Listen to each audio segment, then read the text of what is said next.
Welcome to Solvetic, your channel to always learn technology easily. Below in the description, you will find useful links we used in this video.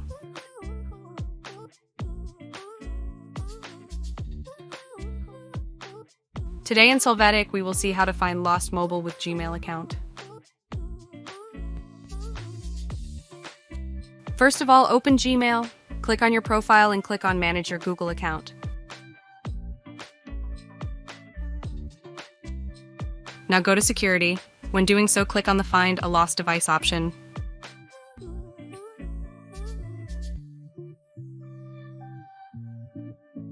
The Gmail account will need to be active on the mobile.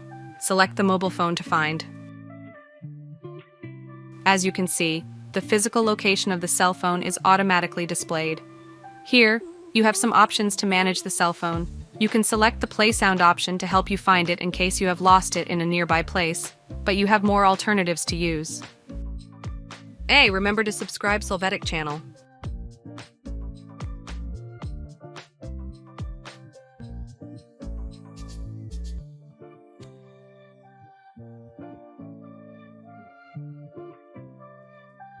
We hope it has been helpful for you. Here are links to watch more videos of your interest and subscribe to the Solvetic channel. Thank you.